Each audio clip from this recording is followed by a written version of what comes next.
So my name is Angie Chew, and I am very delighted to be conducting this session today on how to transform anger positively.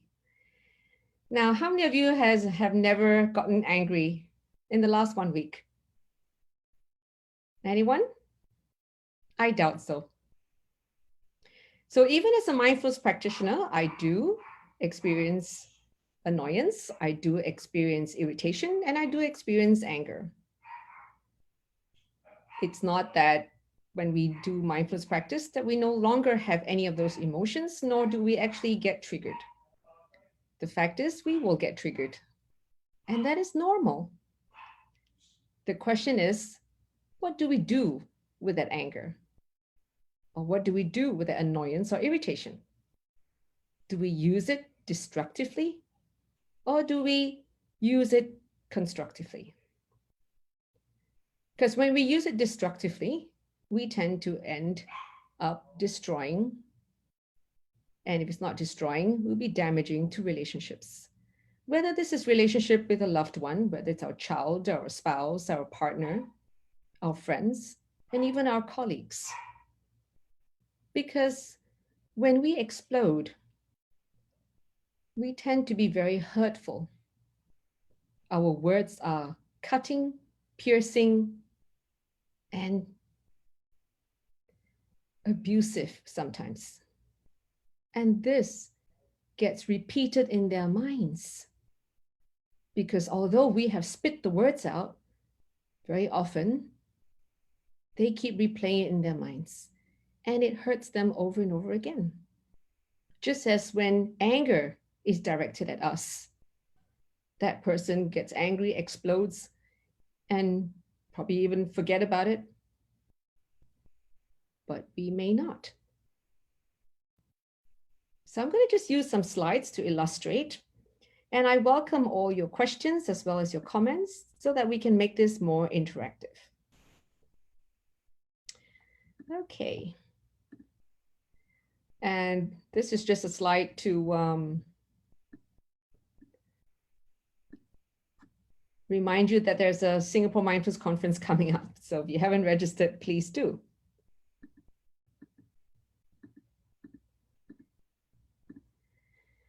So I'd like to check in with you as to what provokes you. What gets you angry? Do you get angry because somebody says a word that just causes you to feel heated up, uncomfortable, or even like you need to hold yourself before you're going to explode? Or is it a statement or sight of something? For example, someone maybe hurting a cat could also provoke you if you have compassion for cats. Or a sight of a person that has previously hurt you, or you find the person to be undesirable to look at. And that is because you have negative judgments. An action or a thought. A thought can be as simple as a thought of someone that you haven't seen for a while, but you have very unpleasant memory tagged to the person. And just thinking about the person without even having to say anything could in fact cause that anger to arise again. Does any of this sound familiar to you? So it means that we can invoke our own anger by just thinking of something unpleasant. So it's not always somebody else that causes us to be angry. It can just be us reliving a memory because we haven't forgiven and we haven't let go. And what does anger do to you? Does it make you feel like you're fuming? Like your body just heats up so hot that it feels like a car that's engine is overheated? Do you feel like there's smoke coming out of your ears? And what does your face look like when you're angry? Does it look terrifying? Or does it look pleasant? Because when we're angry, somebody else is the one who has to look at us. Does anger make you someone that is going to lash out with the tongue usually, or even become physical? Or does it make you feel like you're going to stomp on something and even be destructive with things around us, throwing something on the floor, punching a wall? I remember I had a boss who was like that. He had punched a wall, punched a door, because he couldn't control his anger. He couldn't dissolve it. So I think dissolving is a better word than controlling, because controlling is like we have to suppress the anger. And when we teach mindfulness, or we teach people how to use mindfulness, it is about dissolving the anger, not to suppress the anger. Does it possibly make you vindictive?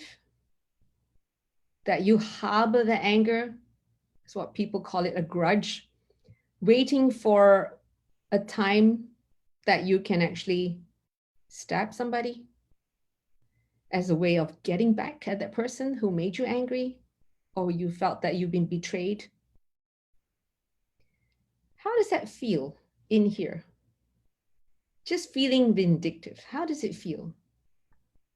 Do you like yourself for it? Do you like the person in you that is vindictive? We may get a sense of satisfaction when we get someone back. But do you like yourself? I often hear that people don't end up liking themselves. I remember when I was younger, and if I felt vindictive and I wanted to get back at someone, I didn't like myself for it.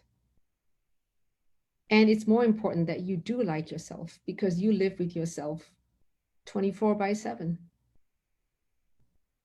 So our relationship with ourselves is very important, because if we don't like ourselves, it's really hard to like other people.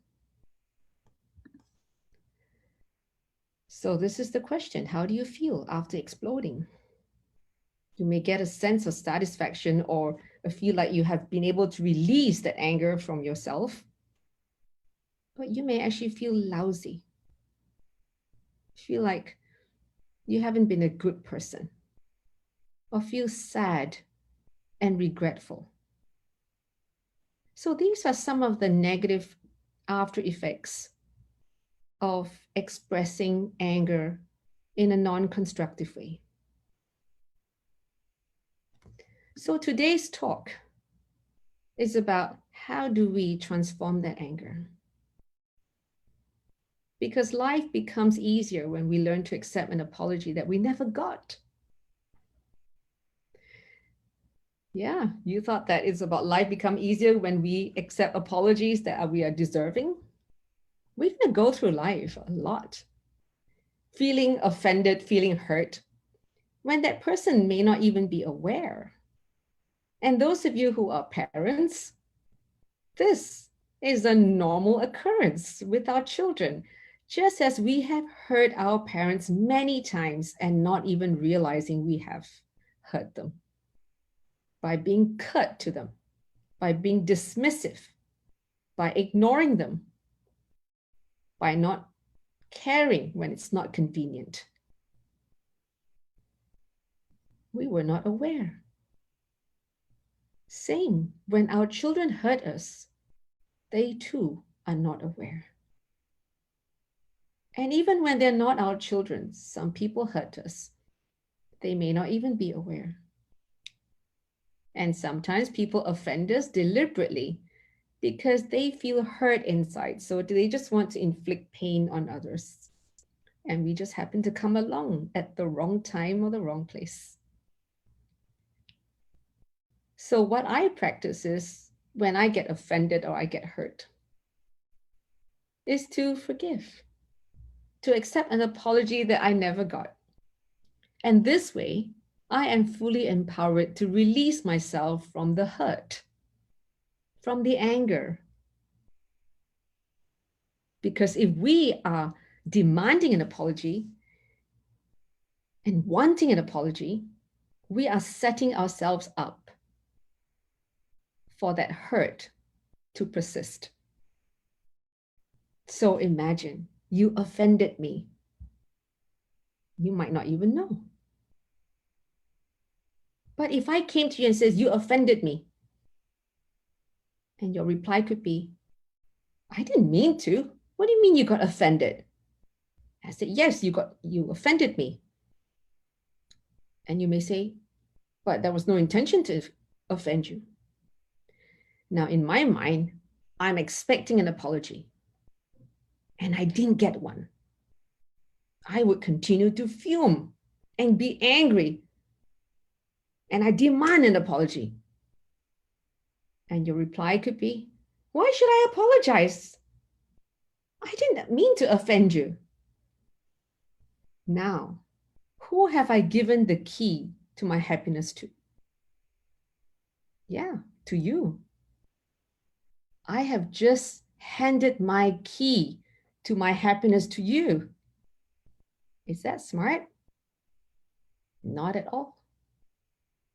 What if I can say, yeah, you've offended me, and I'm going to forgive you.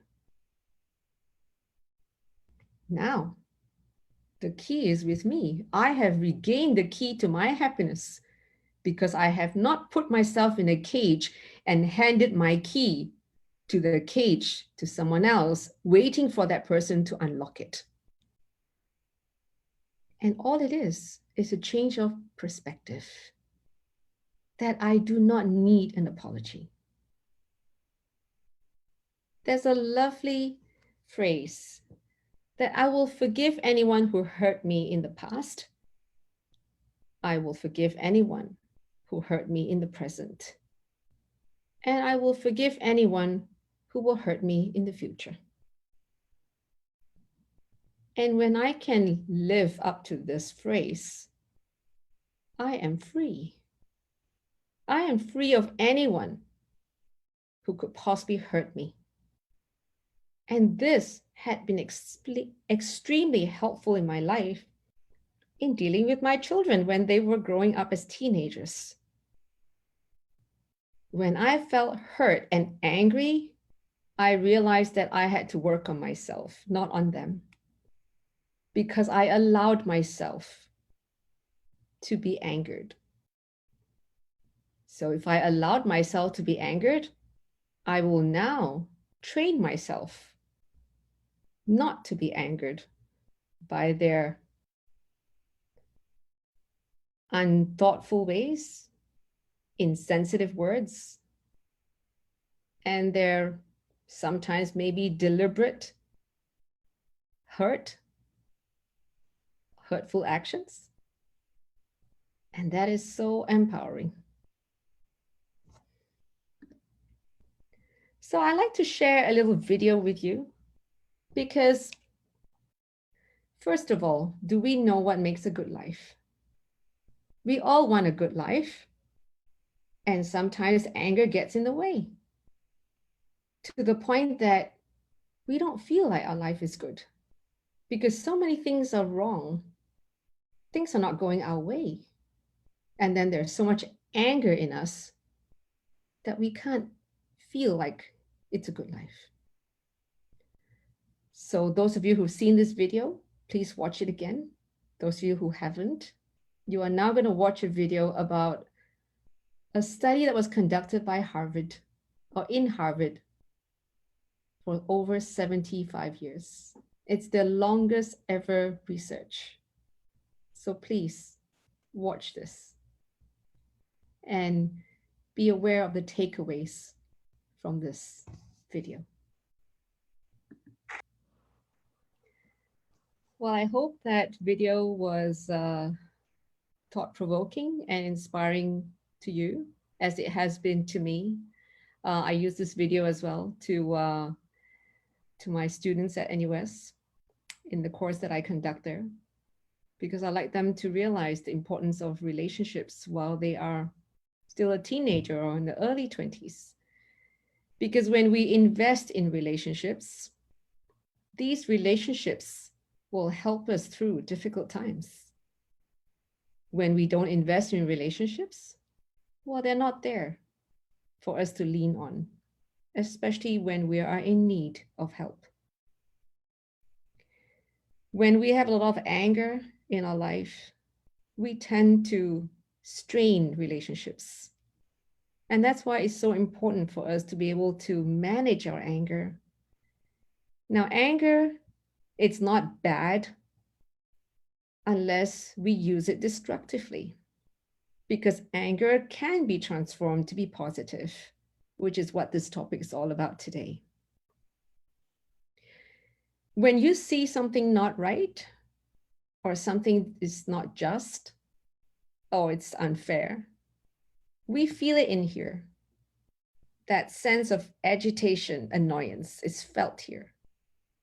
Like someone is not doing his job and you're the one who keeps having to take over somebody else's responsibility at work or even at home. It feels uncomfortable here because anger triggers a physiological effect in our body.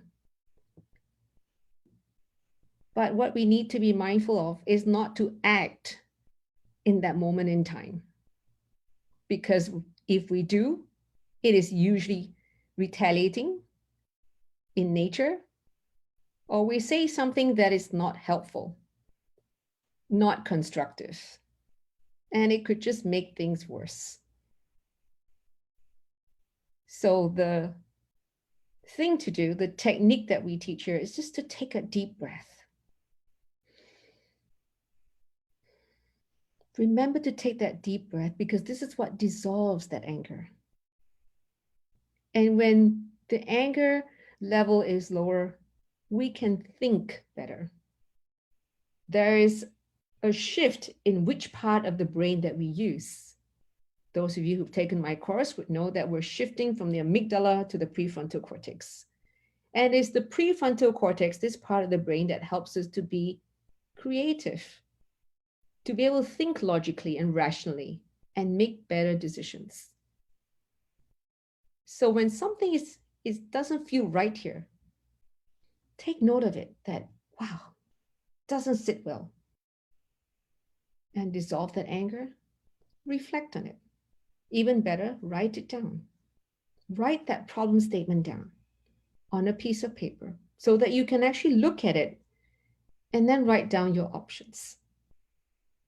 When you start to write down your options, you will find that there are many ways in handling the situation. And when you act on it, you're doing it with a cooler head.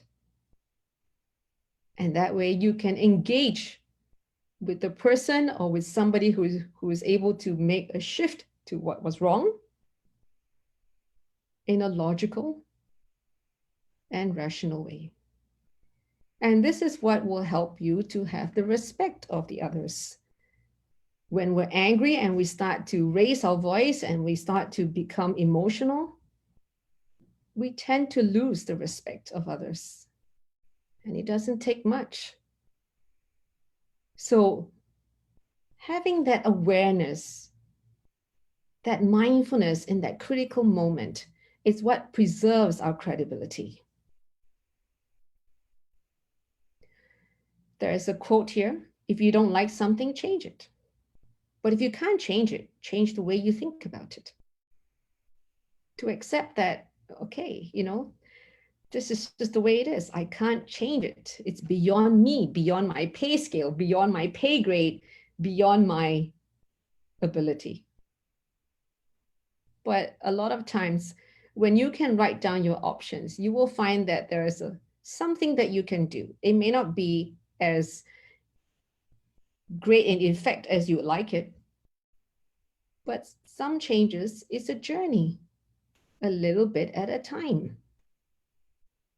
So as head of a charity, there are many changes that I need to make in an organization, especially in the face of COVID-19 and in the face of the rapid changes that are happening, and even in renting a hotel for a retreat was a few-week journey. And if I try to raise my voice and and shout at the person, it's not going to make things faster. It's just going to make that relationship and transaction more challenging. So it's to take that deep breath, recognize the agitation, and dissolve it. And this is how we can be more constructive.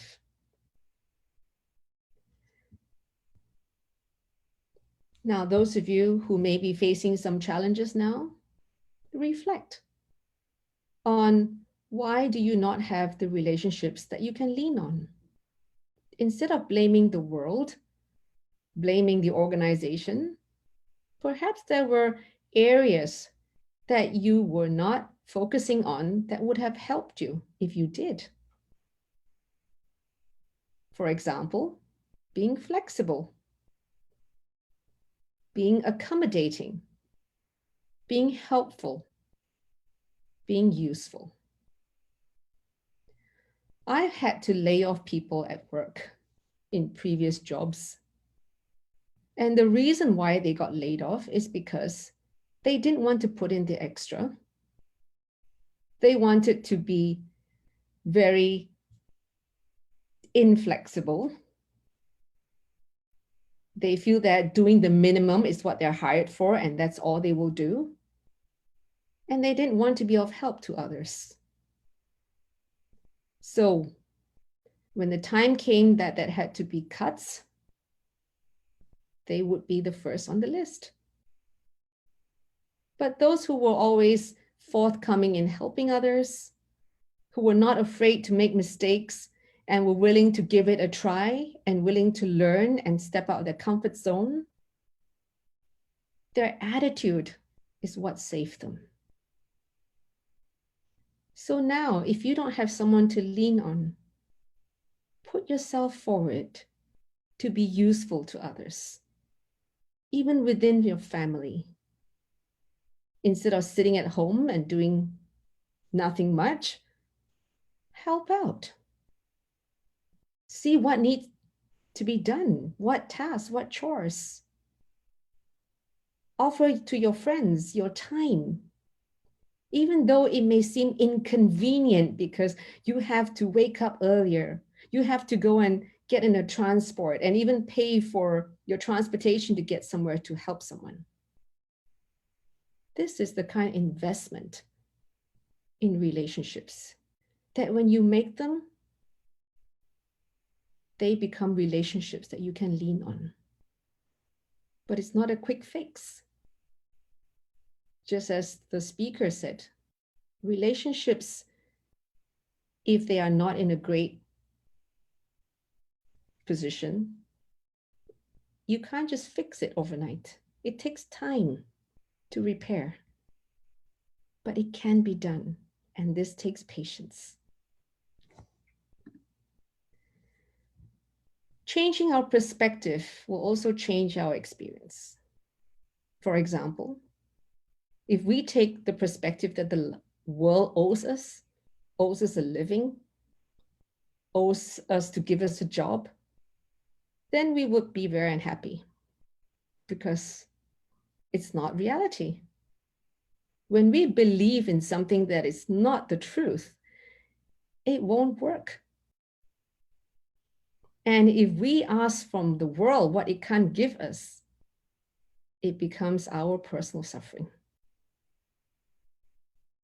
Instead, we owe the world because the world has given us so much, starting from our parents, our teachers,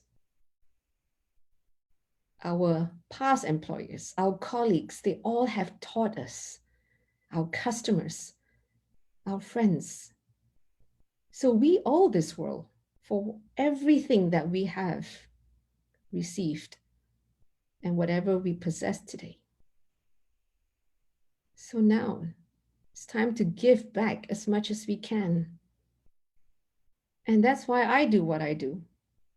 And I get so much happiness in giving. In return, I receive a lot, but that's not what I do it for. Because I believe that being useful to others is what gives meaning to life. Please try it. So by changing our perspective, a lot of anger will go away. If you got married and expected to be happy because you expected your spouse to make you happy, or you had children because you believe by having children will make you happy, well, that's a wrong perspective. And that may be contributing to why you're feeling frustrated and angry. So anger can be used as an agent of change, including change of perspective.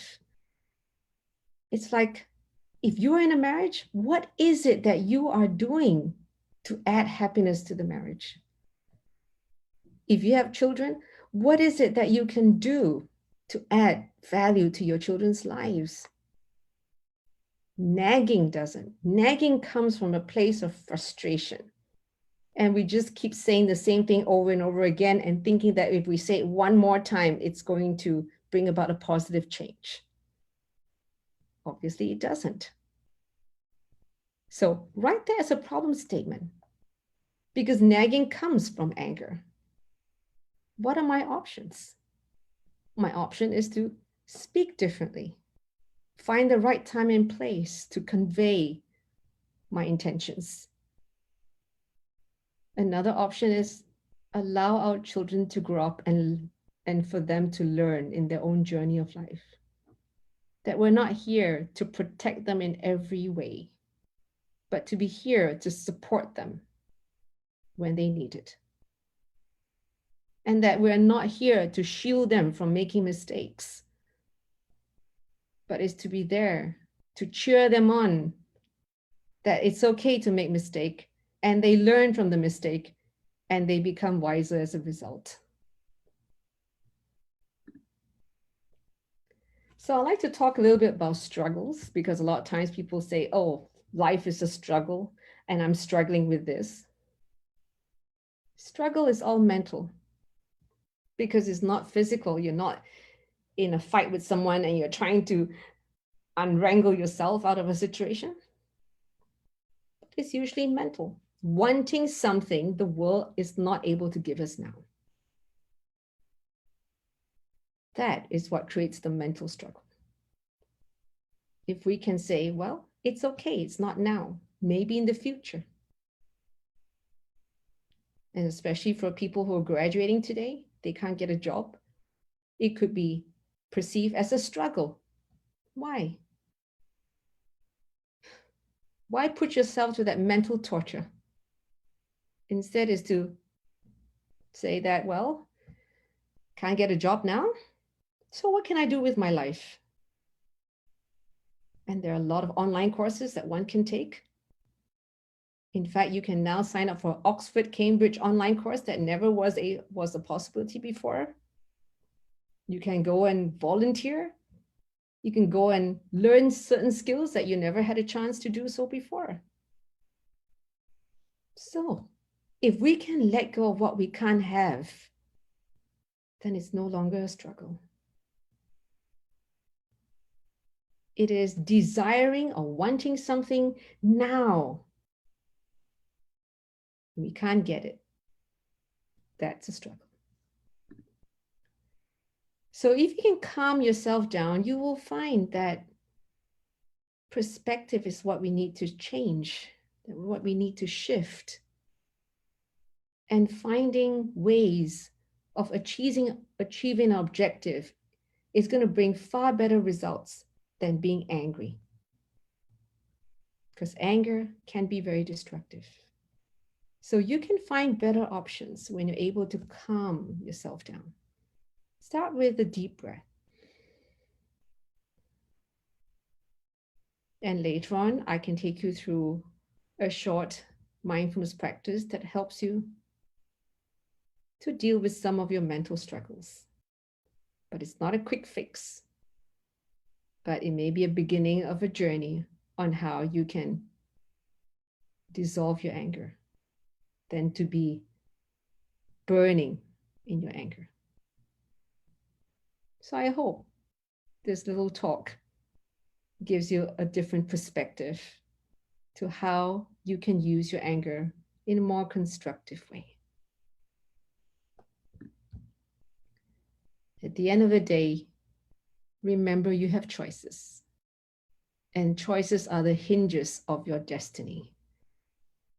If you make a choice that is going to bring about destruction, that destiny is going to be pain. But if you make a choice that is going to be constructive, then happiness is what awaits you. So I hope that this gives you a little bit of insight and also some thoughts to provoke your reflection. So I'm very happy for questions, and I see 2 participants raising their hands. Would you like to speak? I could certainly let you have the microphone. So Kelvin Quack, would you like to speak? You're able to speak now. And the other one is Eunice Tan. You have raised your hand to speak as well. Kelvin? No? Okay, maybe that was unintended. That's okay. Not a problem. I will lower your hand down. Okay, so there are some questions here. Is there any time anger is justified? It's not about feeling that anger is justified. It's recognizing that you are feeling angry. And now is a question of what are you going to do with that anger? Next question. How do you train yourself not to be angry if the person hurts you over and over again? Then my question to you is, why do you let that person hurt you over and over again? Now, the reality is the person that can hurt you the most is the one dearest to you. And perhaps we are expecting too much from this person. We are expecting this person to be always nice to us and to do things that we desire. And when they don't meet that expectation is what hurts us. So there is an element of expectation here that we need to reflect on. Not to expect the person to live up to our expectations would help you to reduce the amount of hurt this person can hurt you. Does that make sense? I hope that makes sense too. If not, please ask another question. Okay, so the person that can hurt you is the person you allow to hurt you. What if one is angry at oneself and situations, but not at a person? For example, unemployment, frustrated inability to get a job. How does one get out of this self-anger situation? By changing your perspective. The more angry you are, when you go for an interview, this may come across and you are reducing your chance of being hired. Because most employers would be cautious about hiring someone who has a lot of anger, because it means that they can be very explosive at work and may be destructive. So work on your anger is key to you getting the next job. Learning how to calm yourself, learning to let go of the blame on the world. Instead, reflect on how you used to work and how you can change the way you work. Then you would have gained more wisdom from an unpleasant experience. Next question here is, very interestingly, I've been reflecting on how to make friends after I retired. I've been working all my life and barely make an active effort in building relationships. Something that I regret now, but I'm not sure if it's too late to learn how to make friends and build relationships. As long as you're alive, it's never too late. At Brahm Centre, we have lots of seniors who come in, and one of them is a very jolly older man who is 88 years old, and he is such a lovely person, and it's such a delight that he comes in because he's full of enthusiasm to learn new things, including how to do Bollywood dance. And he's moving his body even though he's not fully coordinated, but he tries it, and he's not embarrassed or ashamed, and everybody just loves him. So, never too late. And he's made quite a few new friends, including female friends, and he hangs out with them and has a good time. So, put yourself forward. A lot of times, it is our own self judgment that is inhibitive. It's like, oh, I can't do it. Oh, people will laugh at me. Especially now as we get older, why are we concerned about who laughs at us? If we can make someone laugh, I think it's a real talent. I love making people laugh, and even if it's at my expense, because I am delighting someone, I'm putting joy into their life. So if I can make someone laugh, yay, fantastic. So go for it, whoever you are.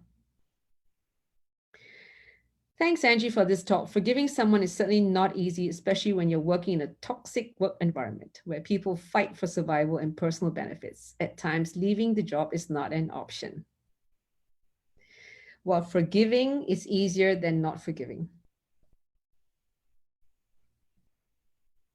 All the times that you haven't forgiven someone, how does that feel in here? Doesn't it feel like you have a rock in your heart? By forgiving someone, that rock is dislodged. So forgiving someone is a freedom that we give ourselves.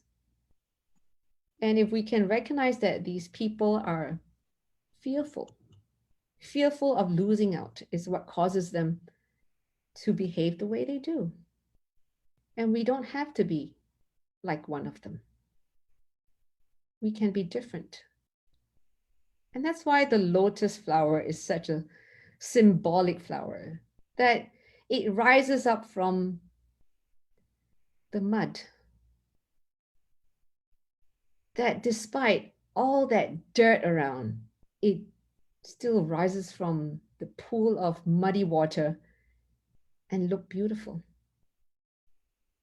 So let that be an inspiration that you can be that beautiful water lily or lotus. After all, life is too short to keep fighting. If you don't get the extra $1,000, $5,000, is it really going to make a huge difference to your life?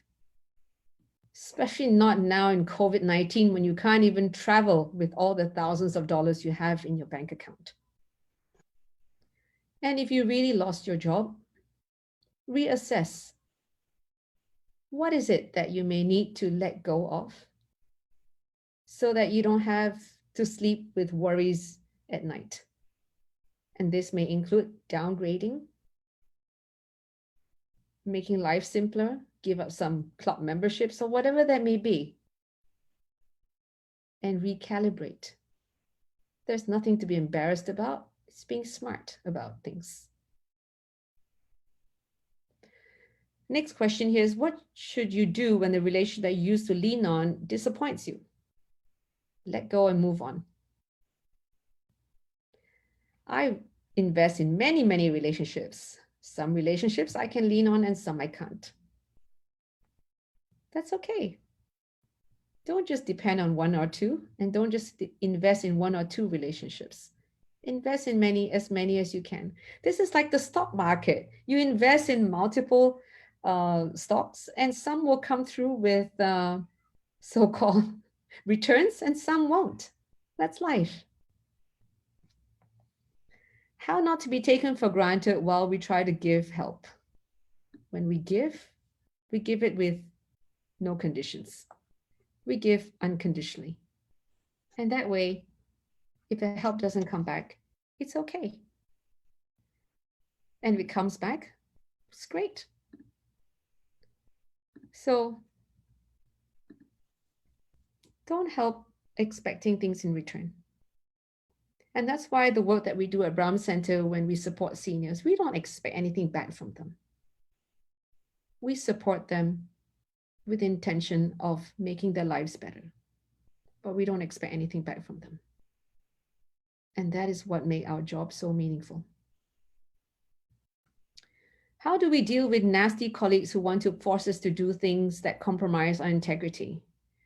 There's a word that you can use. And that's a simple word with only two letters, N-O. No. That's it. People can't make you or force you to do things, especially when it's going to compromise your integrity. If you do it out of fear that there's going to be a backlash, then you have to make a choice. Are you going to do it in fear of the backlash? Is the backlash a reality, or it's something that you think is going to happen?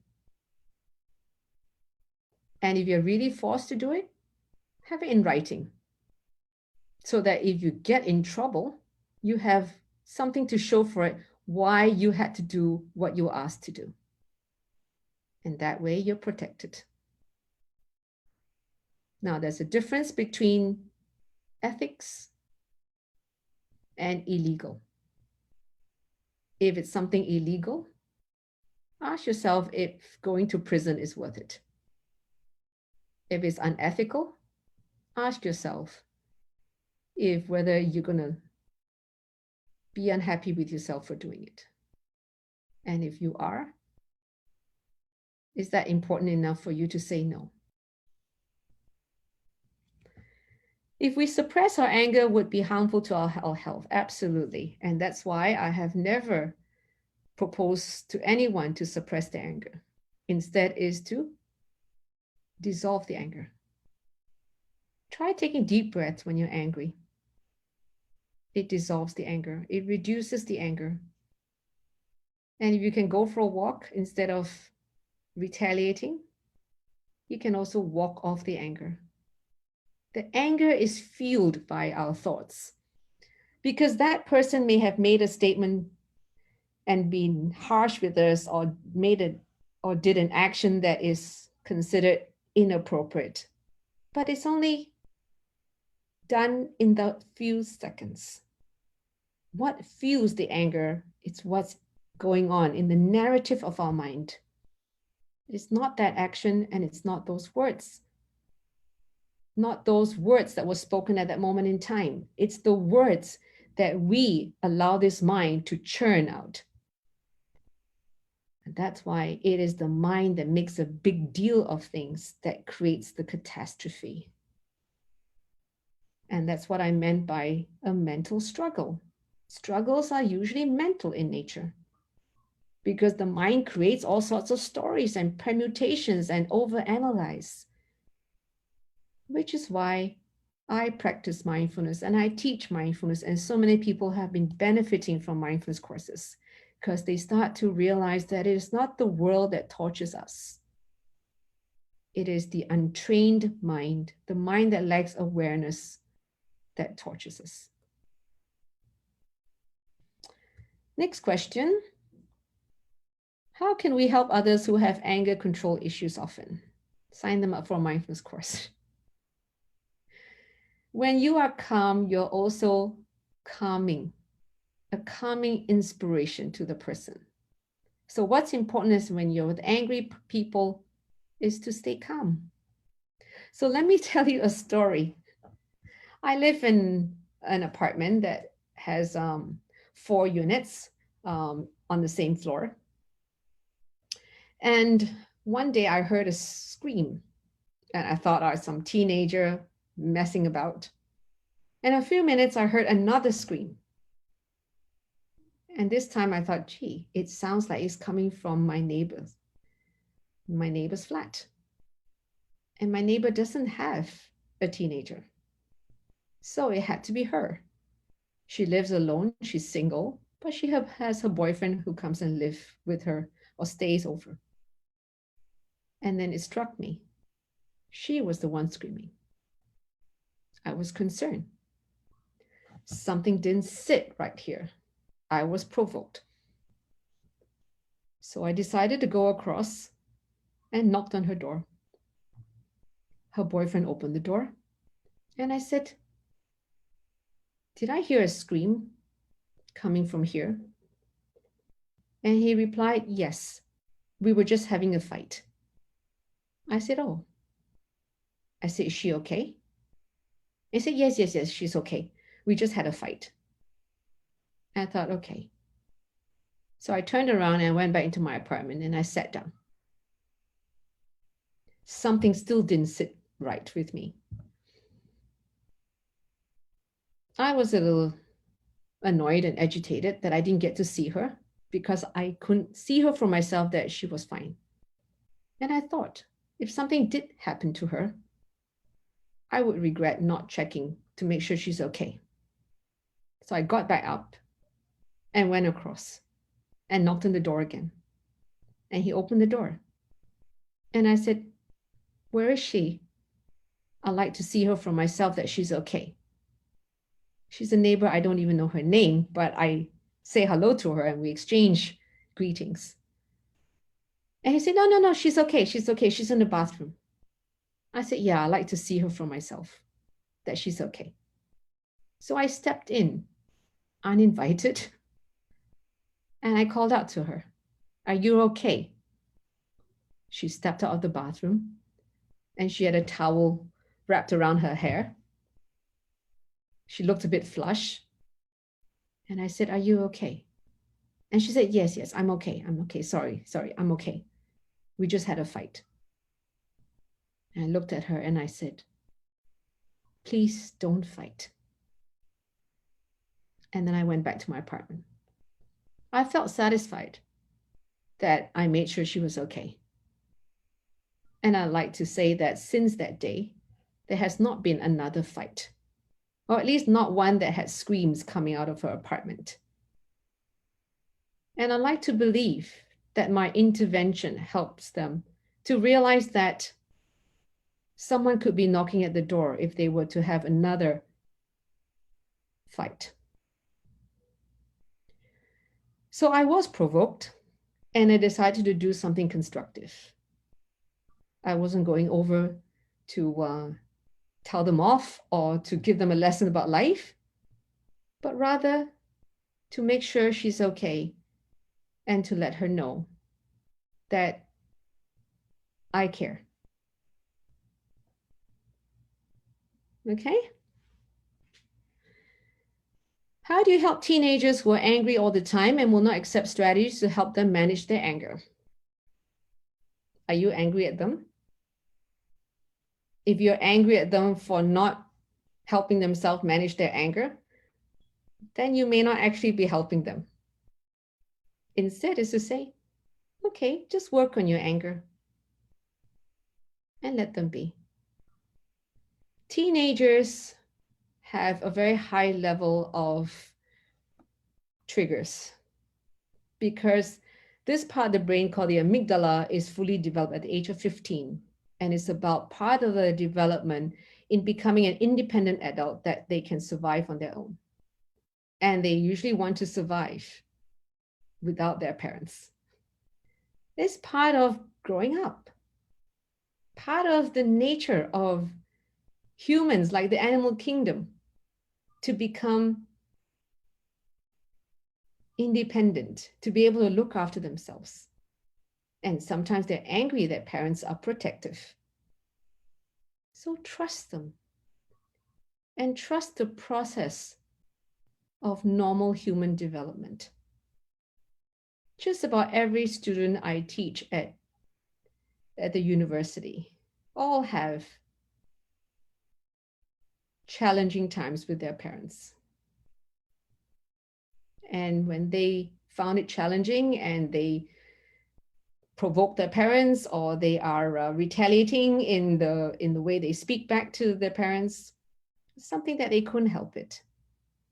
So don't hold it in your heart. And now that they're in their early 20s and they go through the mindfulness course and they start to become aware.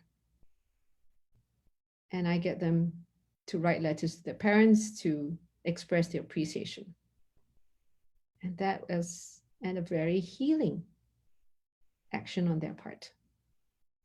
So be patient. They will realize one day. It may not be in the time frame that you would like, but they will. And this is what has helped me to become a very patient parent. That when my kids are deemed as unreasonable or deemed to be uncooperative is to just take a deep breath and allow it.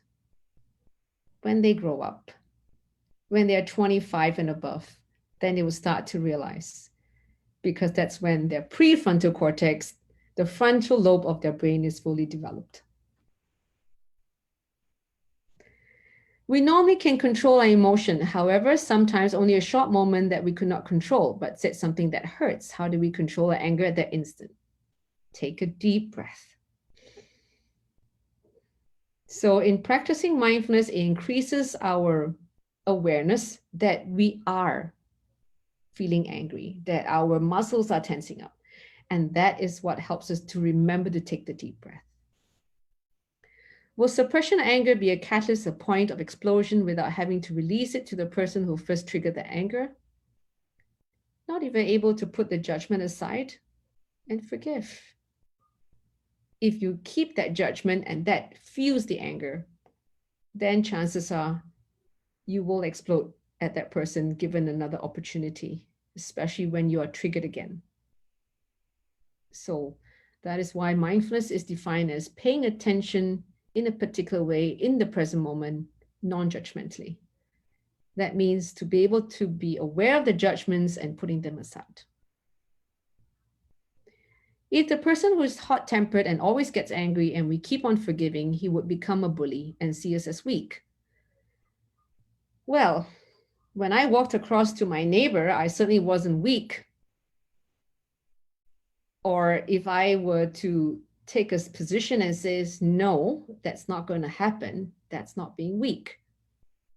So it's about being firm, but we don't have to be harsh. Okay? I get very angry when I do housework because I sort of remember the bad experience of being picked on by my mom when I did not do housework to her standard. How to dissolve this type of anger? It sounds like you haven't forgiven your mother. And if your mother has an anger issue, then you've just absorbed her anger and you are feeling that anger. You're not letting go of that anger. Mothers usually are harsh with their daughters because it's also their way of deflecting their unhappiness onto their daughters. I have seen that with my own mother when I was younger. I was everything she wasn't. And she felt that I was rebellious and I wasn't obedient and I wasn't one who was listening to her advice. But I didn't hold it against her. Instead, I chose to learn about her childhood, to understand where she was coming from and why she acted the way she did with me. She grew up in a very conservative environment. She grew up in a family that she could not answer back. She was to do what she was told. And because of that, she expected her daughters as well. In particular, me, because I was the youngest. And I didn't turn out that way. So she often got angry with me and even said some very hurtful words. But because I chose to understand how she was raised, I chose to forgive her. And that way I have no hard feelings towards my mother because I understand how she behaved was due to her conditioning. How do we manage anger caused by authority, those more powerful than us? Now, I'm not sure which authority is it, at work or political authority. Well, if it's at work, you have gone there to, you signed a contract to say that you will do a certain type of work and you get paid for it. You can always choose to break that contract. Yeah. Or to make sure that, that you're not going to be provoked by what the authority says, and find other ways of dissolving that anger. Look at the options that you have. You mentioned the person who hurt you the most is the one closest to you. So do we allow this to continue, especially when it's your spouse? Exactly. What is it that you expect of your spouse that you're not getting fulfillment of? Perhaps you need to let go of the expectation. or have a heart-to-heart talk with your spouse. When people date each other, they spend so much time communicating with each other.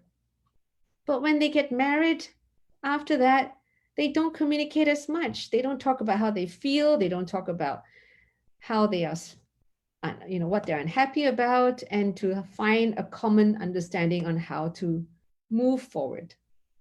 So there's all these suppression of things they're not happy about. It gets bottled up because it's not forgiven, it's not forgotten, just gets bottled up. And then it becomes a choke. And then people stop talking with each other. They're only transactional speech. Like, have you eaten? Where shall we go and eat? What shall we buy? What kind of things to buy? And so on and so forth. It's all very transactional. So if you really find it that difficult to have a heart-to-heart talk with your spouse, that once upon a time you claimed that he was what made your life complete, come and see a counselor. Or take the mindfulness-based stress reduction course, which will help you to connect with yourself first and foremost, and then to be able to connect with the other person. Because sometimes we are disconnected with our own needs. So recognize what your needs are. And to also reflect on whether the need is a want or a need that is a real need. Because if it's a want, we can let it go. But when it's a need, then you need to address it. Often when I feel tension raised over issues I have to manage, especially when it involves disciplining over staff, I will experience tightness over the chest. I'm uncomfortable to have to deal with the issue. How can I have peace with this?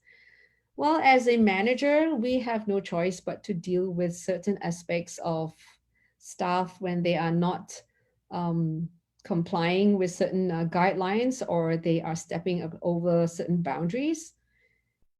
And is to be able to sit them down and be clear with our position. Just got to do it. What are you afraid of? That is a question that you may need to ask yourself. Our subordinates are even more scared of us. Why are we scared of our subordinates? If we're clear in our mind what we need to do, it's easy. It's when you're confused and you're not sure what to do, how to do it. So write it down. It is very helpful to write things down when things are not clear in the mind, because our mind has a way of confusing things up because we overthink. An employee under quarantine order due to COVID was asked to carry out some urgent work at home around midnight. But when the quarantine order was lifted, employee was asked to report back to work after 12 p.m. Failure to do so will result in pay deduction or leave deduction. How would you react to this? I'm sorry if I am not understanding the question. So the person didn't report back to work? Well, what is this? The HR policy. Just go with the HR policy. There's no need to be angry. Maybe it wasn't clear to the person. So seek some clarification before our mind creates the narratives. If there's a friend who ignites our anger when we meet and interact with them because she constantly takes advantage of us, could we stop meeting that friend, or should we forgive and continue to be friends with her? We can forgive someone and decide that you no longer want to be a friend. That is your prerogative, right? You can forgive, but you don't have to forget, so that you remain true to yourself in learning from the past. And if someone takes advantage of you more than few times, you are allowing it. So your answer has to be no. I am your friend, but I'm not going to agree to this. That is your choice. Remember, we're saying choices is the hinge of our destiny. If you had said no in the first place and not allow yourself to be taken advantage advantage of, you could still be friends without feeling like you have to end it because you feel taken advantage of. Very timely session. What started because of others' anger became the seed of our anger and frustration in the marriage and put me in this car of destruction all these years. It is just draining and it goes in cycles. It keeps relapsing just when we try to take a step forward. Your session today and yesterday on forgiving and anger just nailed it. If the marriage is like a burnt pot of dish, it seems like no matter what other ingredients we put in, it still smells burnt. Yes. And if you have to split up, do it amicably. Do it as friends. Because maybe there's just an incompatibility that's hard to address. So since you got together as friends, you got married as friends, part as friends, not as enemies. Then you will come out smelling like roses, not smelling like poop. Why do we feel guilty and upset after we have angered? Because you know you probably said something hurtful or did something harmful. Okay? Sometimes it's just harm onto yourself, not just somebody else. So be aware of the relationship you have with yourself as well. As a parent, we often have expectations of our children, so it is most inevitable to worry and nag with our kids that fall short of our expectations and even become rebellious. Any useful tips? Our children are not an investment. We didn't bring children, at least for many of us, when we first got pregnant, we were just absolutely delighted that we managed to conceive. And we just wanted our kids to be born healthy. And what happened along the way? We create so much misery for ourselves because we have expectations. We bring a human being into this world, give them a chance, support them, give them the best that we can offer, and let them do the rest. They're not here as our investment. They're here in a journey of allowing us to learn about life. I have learned so much being a parent. They have enriched me. They have made me understood the complexities of human relationships. And they have enriched my life and my ability to serve in sharing what I do. I don't look at them as my investment, that they have to live up to my expectations. I respect their choices. So I hope you can consider that, to let them choose their course of life. Even if you don't agree with it, please remember, you have lived yours. You have made your choices. Let them make theirs. If you have chosen a great partner in life, you have taught them that, on how to make a good choice in finding a partner. And if you haven't made a great choice in finding the right partner, you're probably not in the position to actually teach them, except teach them how not to make the same kind of mistake. Same with everything else in life. Are you happy with your choice of career, your choice of how you live your life? If you are, then you're a great inspiration to them. And if you're not, they may not see you as a teacher. So trust them to find someone else whom they feel could be their role model. How do I forgive others and dissolve anger other than changing perspectives? Well, I think you have to do a few things. I don't think I can teach it in one session, but it's certainly a good start to even ask that question. So come and attend more of our talks. Come and join our mindfulness sessions, and better still, Come and take a course. What if you forgive, but you still remember? That's great. It's good to remember. That's how we learn. Like we read and we gain knowledge, we remember it. Does it mean you forgive only when you don't feel angry or frustrated at the person? Yes. I notice that I tend to get low-key anger and upset when others disrespect my personal boundaries, need for space and quiet time and work-life balance. How may I go about doing it without being upset? Do you communicate what your boundaries are? If you don't, then you're expecting the person to be a mind reader. And most people aren't mind readers. So communicate, let people know.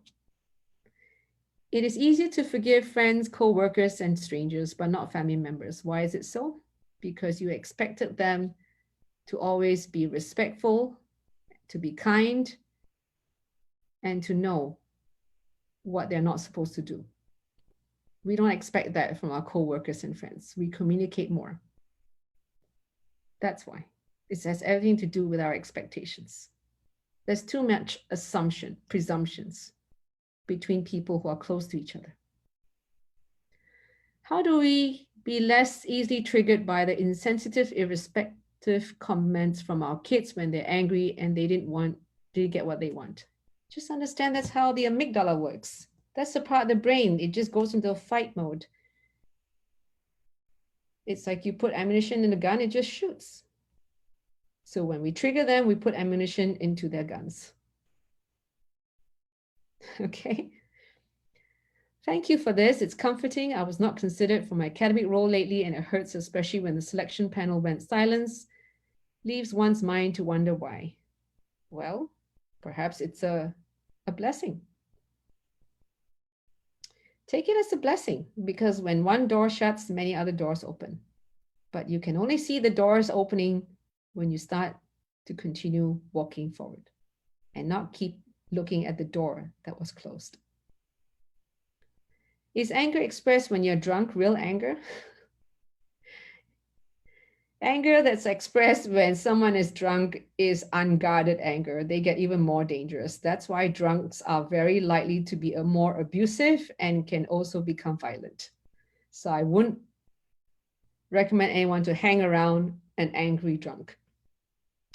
I realize that I'll be angry when I'm in fear. Absolutely. Because fear and anger are two sides of the same coin. Usually behind that anger or underneath the anger, there's a lot of fear. So sometimes parents are fearful that their children won't make it in the world and have to rely on them for the rest of their life. That's why they're angry that their kids are not progressing. So there's some self element there. Short of saying selfish element there, underneath there, anger, there is some fear that's related to the self. So look under the anger and see what's there. How should you react when someone says to you, mind your own business? Says, yes, I think I will, because you've just been told to mind your own business. Sometimes people mind too much of other people's business. Yeah. So when I walked into that household to say, is she okay? I was prepared to be told, mind your own business. And if she says it to me, I need to respect that. But I went in out of concern. And it's okay if they don't appreciate that. So sometimes we do things out of concern. It's not appreciated. It's okay. And that's when you're not expecting any favors in return. We're not expecting any appreciation in return. We can do it. And we're not going to get hurt just because someone doesn't appreciate it. Is there an alternative to forgiveness if one is not ready? The alternative is to continue allowing yourself to be hurt by what happened. That is the alternative. If people who have repeatedly finding trouble in us, what do? Stay away from them. Make that choice. That is the hinge of your destiny. Okay, I think there is an endless number of questions. So I really like to take you through a practice right now, just to help you to become a bit more aware and to perhaps look at your difficulty differently. So if you would care to join me in this last 5 minutes before we close. So let's close our eyes, take a deep breath.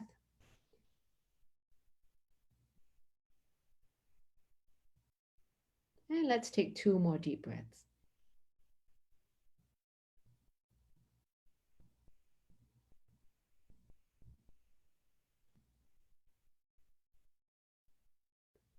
And sense your feet, wherever your feet are placed. Sense the bum on the chair.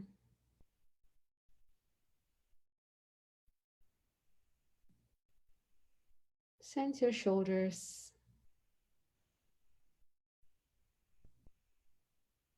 Notice where your hands are.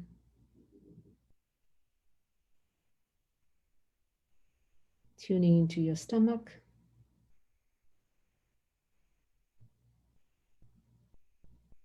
Your chest.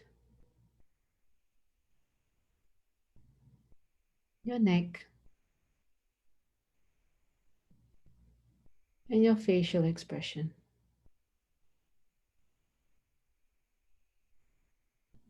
Now dropping into your breath, wherever you feel your breath most.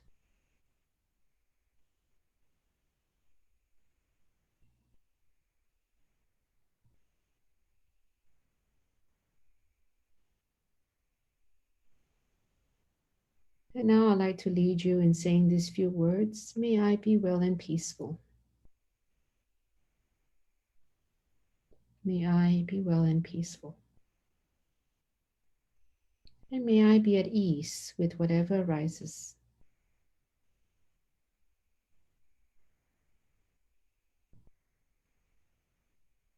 So using this phrase helps us to be more calm and centered whenever things don't work out the way we expect.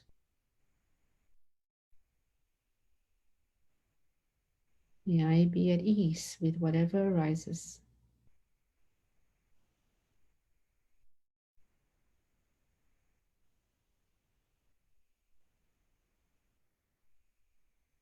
And whatever difficulty that you are facing now, take it out of your mind and place it in front of you.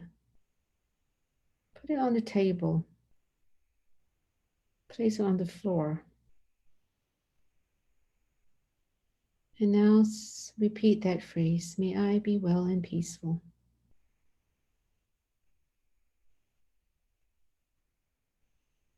May I be at ease with whatever arises.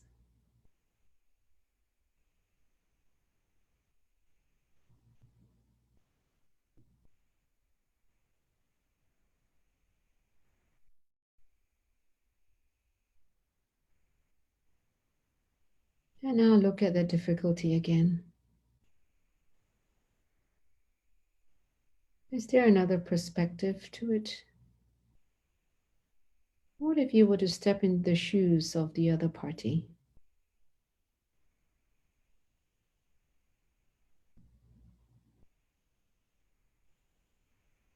And do you have any other options in dealing with it?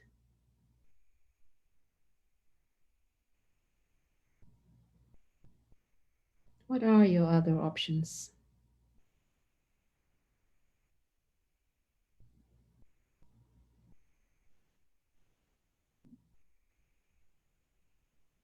And now, shifting back to your breath, sensing into your body, sensing into your feet, and being aware of the body that you're living in, any tightness, tension that may be present, and sending your feet up to your legs, into your torso, all the way to your head.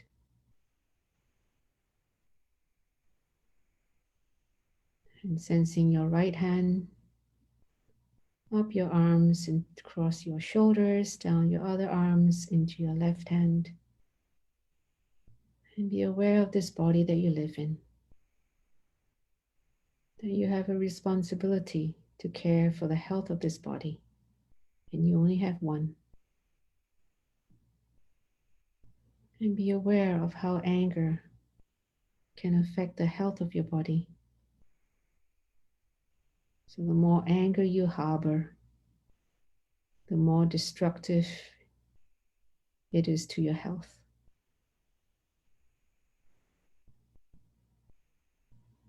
So let's take another 3 deep breaths.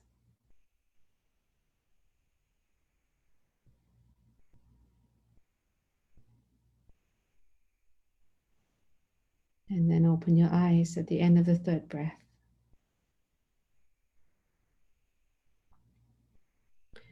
So I hope this practice gives you a sense of a bit of calm and also a technique in looking at your difficulty from a different perspective and to be able to find other options in dealing with them.